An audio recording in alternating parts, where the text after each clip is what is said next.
I am Werner Poewe, and today is Monday, June 17, 2013. I'm interviewing Professor Eduardo Tolosa, who was involved with the foundation of the Movement Disorder Society and is one of the Society's past presidents. We're here at the 17th International Congress in Sydney, Australia. Eduardo, tell us a little bit how it all started. What got you interested in medicine, and specifically what made you choose neurology as your subspecialty? Well, first let me tell you that I'm very happy and honored that you interview me as a colleague and friend. And also we'll start by saying that I was raised and born in Barcelona, so I am like my parents, so I am a Catalan as well as a Spaniard. And well, I think I had no choice really. I mean, I come from a family of physicians. My father was a doctor, and several uncles of mine were doctors. So I just kind of was programmed to become a doctor. So I studied medical school in Barcelona, at the University of Barcelona, and by the end, 1967, when I ended, I had already had considerable contact with neurology during medical school. I would go to the neurology clinics like once a week, where I met prominent neurologists. They came from the French school, so I became familiar with semiology, really. That's the French semiology that had been transmitted to the Catalan neurologist. And I think your father, I'm not sure all members of our society know this, your father was a neurosurgeon, and I think and many in my generation remember his name in the eponym of the Tolosa Hunt syndrome. I do think this was your father, wasn't it? Yeah, that is the case, yeah. You're right. And he was a neurosurgeon, but before he had been a neurologist. So in any case, also something happened is that during medical school, my father would send me in the summer vacations to different hospitals to learn languages and learn neurology or medicine. So I spent one summer with Passoine in Montpellier doing neurophysiology basics. It was quite an impressive setting. There I saw for the first time humans implanted with electrodes and stimulation, very interesting. Then one year I went to the Max Planck Institute in Köln, where Klaus Schulz was running. So I became quite acquainted with the basics of brain cutting and diagnosing brain tumors. It's very, but all this led me to neurology, really. So when I finished medical school, I did 1 year internship. Yes. In Barcelona, internal medicine, and by then I already had decided I wanted to go to the United States for training. So I went, after passing the usual exams, I went to the States with a group of friends. We all did the same. It was like 6 or 7 of us went to the States.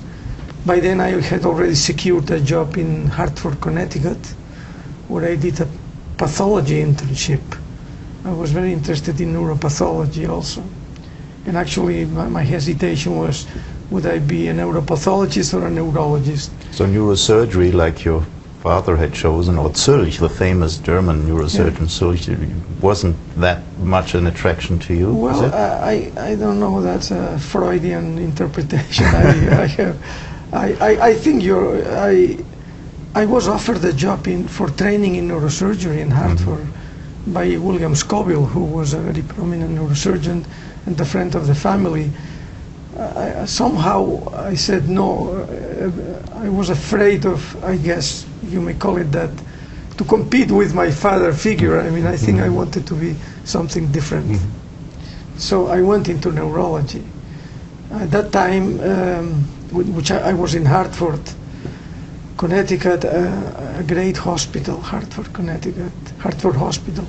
I applied to several centers, and William Scoville, the neurosurgeon, told me, go to Minneapolis, where A.B. Baker runs one of the best programs in the country. So that's where I went. And there I trained in neurology. It was a phenomenal time, really. The staff of the University of Minnesota Hospital, the neurology staff was, I thought, very, very good.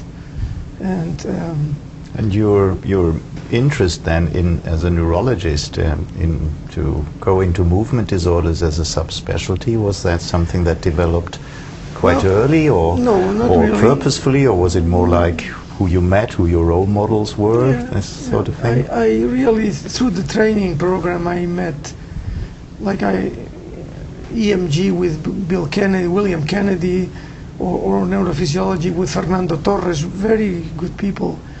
So I hesitated a lot what to pursue. And then when I finished, I was offered to participate in a clinical trial on Parkinson's disease and Levodopa and MK486, which was a dopa decarboxylase inhibitors. That was perhaps the first trial done with dopa decarboxylase inhibitors. And William Martin, a Canadian, was running this trial. So I happily accepted to participate in that. And that was really my first in-depth introduction into Parkinson's disease. One reason I think I must say that I chose that, because there were other options, is that my father had developed Parkinson's disease, and I thought perhaps it'd be best if I learned the traits possible. So you got involved with Levodopa very early in the Levodopa history, and I remember there one paper I like to quote and show a slide of is authored by yourself and I think Ira Scholzen. It's on fluctuations and correlations between plasma levels and motor response. Must have been one of the earliest. Yeah, 1975 or so. Right. Not Ira Scholzen, but with Bill Martin. But that was one of the first papers I wrote in neurology. And my interest then was levodopa pharmacokinetics and the phenomenology of dyskinesias, which was quite new to all of us. Yeah. And has stayed with us as a problem ever since. Haven't quite solved. Yeah, really. And your heroes, so to speak, I know that you did, among other people, you did spend time with George Kotsiopoulos talking about levodopa. Can you tell us a little bit about him and your time with him? Yeah, after I finished this fellowship in Minneapolis with this trial with levodopa, Jorge Mendez, a Chilean doctor who was working with George Kotsiopoulos in New York, I met him in a meeting and he said, "Tolosa, why don't you spend a year? We need somebody like you who's training a neurologist." I said, sounded interesting, so I said, okay, I'll consider it. But a week later, a letter arrived from George Kotsiopoulos saying, Dr. Tolosa, I heard from Jorge Mendez that you're interested. I expect you here in 2 weeks. I mean, it's kind of pressing. So I thought it was a good opportunity to do something different and to be involved with some people that were very prominent, like George Kotsiopoulos. So I went there as an assistant scientist. That's how it was called then, visiting assistant scientist. So I spent a year there. Phenomenal year, really, I must say. Kotsiopoulos was a very interesting personality, dynamic, witty, energetic, a bit ruthless in a way. Didn't like mediocrity. You have to be always on your toes. Yes. But I enjoyed that. I learned many things, perhaps different from neurology, how to approach problems, to focus on the important and ignore the... some people are very good at focusing on what is important, and he was very good at that. In those years, I mean, today, I think, at least for myself, when I started, I had the big figures I was admiring. I wanted to be like them, or at least be taught by them. Who were those people other than George Kotsiopoulos in those years, in the 70s, the movement disorder, big names that were important for you as role models? I must say I have had very few role models like the ones you are suggesting. I mean, when I was in the States these first few years, of course I knew of Harold Cloans and Stan Fan, very prominent movement, Parkinson doctors. at that time. We called him Barbo, but I had relatively little contact with him. So my models or my people I learned from essentially were the staff at the University of Minnesota. Bill Martin, with whom I did that trial for a year, I learned a lot of things from him, really. He was a very disciplined, intelligent fellow. I learned methodology from him on how to pursue problems. And I think, so I've had a number of models, but I cannot say I come from the Gerald Stern school or the David Marsden school or Stan Fan school. Right. Unfortunately, because those were programs and having somebody that protects, like this, you have some protection in life. And I don't regret it, I just haven't had that. I was more on my own. George Kotsiopoulos could have been my protector, quote unquote. But when I went to Brookhaven, George Kotsiopoulos was ill. He had cancer of the lung. He already had cancer of the lung. So when I finished that year with him, he decided to go to Sloan Kettering because of his illness. And he was offered a very good job there, but he went to Sloan Kettering Center because of his personal illness. And he wanted me to go with him, and that was very difficult, a difficult decision. I didn't want to Sloan Kettering where it was a cancer center. I wanted to be a neurologist, full. So I went back to Minnesota then as an attending and so forth. But that was a difficult decision, and when in those days, the early Levodopa days, I suppose, must have been very exciting for everybody to have an efficient, highly efficacious treatment for Parkinson's disease. And if you look back at, movement disorders, Parkinson's disease in those days, and how things have developed, what do you think have been the major milestones where we've really moved forward from those times that you worked with George Kotsiopoulos to where we are? Well, it's hard to synthesize, perhaps. I haven't thought enough about it, but it occurs to me that, the development like botulinum toxin, that was a major change for the management of dystonic patients. Of course, another important development has been surgery that has changed the life of so many patients. And of course, we've defined so many since those days, we've defined all these conditions that PD lookalikes that, we didn't know at that. When I started with Parkinson's disease, we didn't know what PSP, MSA, P or corticobasal degeneration, all this has been a considerable progress, not to mention all the genetics that have defined so many conditions. So. Yeah, we felt in those days, in the 80s even, PD, the dogma was PD is non-genetic, right? Yeah, exactly. And the twin study had been negative, so dramatic changes. Sometimes we are asked by young colleagues, about movement disorders and should they go into it, and sometimes we advise people, this is an interesting subspecialty to go into. Would you advise young colleagues in neurology to move into movement disorders, and you give them reasons? Yeah, I'll tell them why I like them. Well, I think that I like them, and I try to convey that to them because I like semiology, history taking, observation. I'm a little bit of a voyeur. You have to, and these aspects of medicine I like very much, and movement disorder is a fantastic field for that. The diversity of the phenomenology, the mixture of motor and behavioral problems together, that requires careful history taking. I mean, I enjoy that very much, and so. The other thing that is obvious is that you can change all these things with medication many times. So that makes it again very attractive and interesting. And so I try to convey that to my colleagues, junior colleagues, and tell them, besides that there are many advances. It's an ever-advancing field with neuroimaging, genetics, some neuropathological changes that we are learning.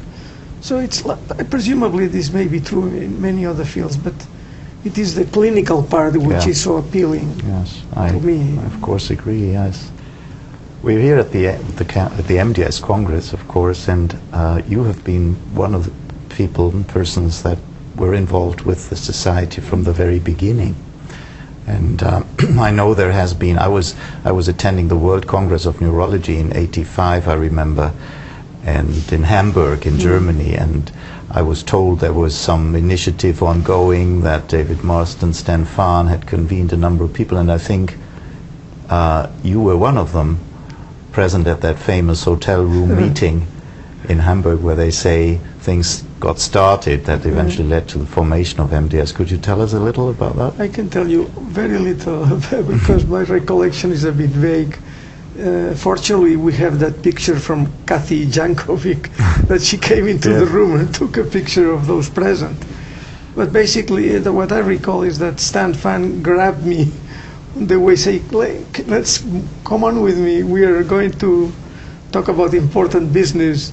And he grabbed also Andrew and Joe Jankovic, of course. Andrew Lees, that was. Andrew Lees, I'm sorry.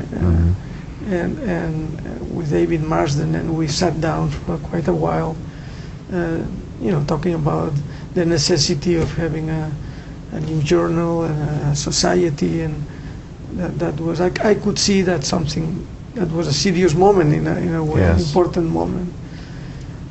But I don't remember much more how... You probably didn't expect to be one of the MDS presidents of the future at that time, or did you? I didn't. If you look, what do you think the role of MDS has been in the field and still is? Very important. Well, I think, before this meeting in Hamburg, I mean, movement disorders barely existed, really, certainly as a subspecialty. I mean, we were all more or less Parkinson doctors, so I think the society, has developed one of the, primary or primordial subspecialty representatives. I mean, thanks to the society, the field exists, to the journal, to the international meetings. I think it really, the society represents movement disorders better than any other association or society. All we have to do is look around and see how it has evolved. The enormous activity, amount of activities going on in educational activities, and setting up the framework for scientific progress in the field. I remember you convened, maybe you were the first president to convene a strategic meeting in '98. That was under your presidency, right? That was in Agua Blava, yeah. That was when I was the president. I don't know how many things did, as many as now didn't happen, but we convened that strategic planning meeting, and I also created a committee for Parkinson's disease therapeutics that I asked you to chair, and that was a good decision. A lot of activities came out of this committee. This led into the EBM. Exactly, it led into the EBM committee, and we also had a meeting with the World Health Organization, Parkinson group, in Barcelona. So, and we were at that time linked with WeMove. That is right. Into the web. We had a web that was run by WeMove. I thank Mitchell Breen for that. And eventually, of course, we got our own. Yes, our own website, which is now fantastically successful. But the beginnings were through WeMove. That is right, yeah. There is a difficult question that is often asked in these interviews, and I've been asked the same question, and maybe I'll put it to you. You've been one of the very, very, very productive clinical researchers in our field. You've published enormous numbers of papers, you and your team and your collaborators. And of course it's for others to judge which were the most significant, but in terms of your own perception of what you think was very rewarding and very interesting to yourself in what you could achieve and what you did work on. Would you give us examples? Yeah, I agree that is sometimes somehow a bit difficult. Well, you mentioned some studies I did in the States about pharmacokinetics of levodopa. That was I always remember that because it was my first work in project in clinical research, and that I have good memories of that. Some other studies I've done, I keep good memories. It's always hard to say exactly why, but for example, when we did with my colleagues in Spain the studies on the blink reflex in the cranial dystonias, that was exciting. It was an exciting neurophysiological work. Some of it with Dr. Vaich-Solé. I think you've also been a bit of a pioneer, haven't you, in the study of movement disorders and sleep, at least the RBD field? Well, yeah, this has been also rewarding, I must say.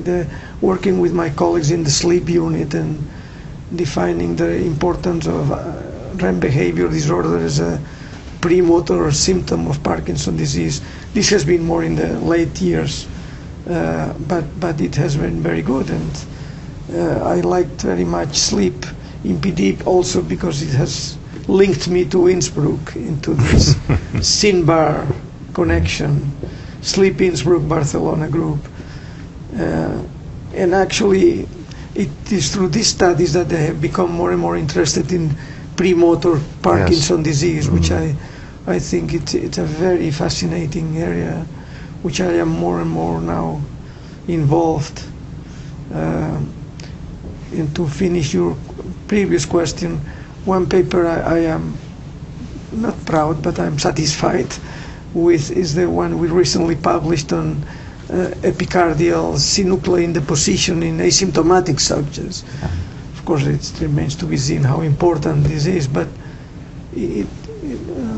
it's in this line of trying to detect premotor synuclein aggregates in the autonomic nervous system, which I think is maybe an important area. And I've always admired your adventurous part of your research career, where you went into remote places to study atypical presentations, PSP, Guadalupean Parkinsonism, field studies. That I think Andrew Lees mentioned this today. Yeah, I like that very much, I must say. We went to Guadalupe to see these atypical patients with him, and Dominique Caparrós Lefebvre was running that project, and it was a very good personal experience, a bit some exotic touches, but we eventually even acquired some brains from these subjects that were studied at Queen's Square, and they had profound tauopathy. It was very interesting, really. And I think you did the first non-London European brain bank initiative, did you not? Trying to establish a collection of brains similar to the model that was built in London. Yeah, thank you for reminding me, because I truly think that's one of the best things I did when I came back to Barcelona, setting up a brain bank with a donors program. It was a major struggle, but once we got it going, it's very rewarding, and it's been working well for the past 15 years, and we've been able to publish a fair amount of information. No, that's true. That's one thing I am happy I managed to set this up. When you look back on your own career, are there things in advising young doctors going into movement disorders, going into clinical research, that you would stress, that you say, well, I would probably do the same myself again, or I would do not the same, I would do differently? Advice you would want to give to the young ones, what should be important? That's probably I will tell them to train on a field, let's say movement disorders, in a team that's already working on the field. I mean, going to find abroad, to Spanish doctors, Catalan doctors, I would say go abroad for a year or two and learn in a place where they have a lot of expertise, where there is can find a mentor that can help, orient you. I think this, on the long run, opens a lot of doors eventually. And so that would be one advice. The other advice would be, if you want to be a movement disorder doctor, you have to be a good clinician. You have to like, detail and be able to listen to the patients. Those are tools, essential tools for good clinical research, I think, to be a good clinician. And then I would advise something I never did, to some extent, is to learn the methodology of clinical research. There is a methodology, of course, like epidemiology and statistics and whatever reason I never quite got into dominate this methodology. I think it is essential to have a good background on this methodology. I would insist on that. One final point, or another point which I find difficult to advise: should you be proficient with some laboratory techniques? That's difficult. To mix basic science and clinical sciences is becoming difficult nowadays. I used to think it was important to spend some time in the lab. Now, if you're if you want a grant on basic science, you have to be a basic scientist. If not, you are not going to get the grant. I mean, so being a clinical researcher and a basic researcher is a difficult combination. So I would tell a junior, suppose you want to be a clinical researcher, but try to team up with some basic scientists.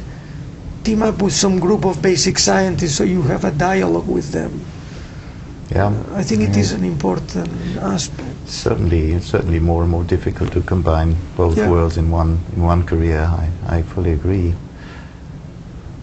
If I were to ask you, if you were asked, looking back the research career in Parkinson's movement disorders, let's take the Parkinson's example. We've seen big advances you've been involved in several of those, including the levodopa and the refinement of drug treatment, the advent of surgery with botulinum toxin for dystonias, etc.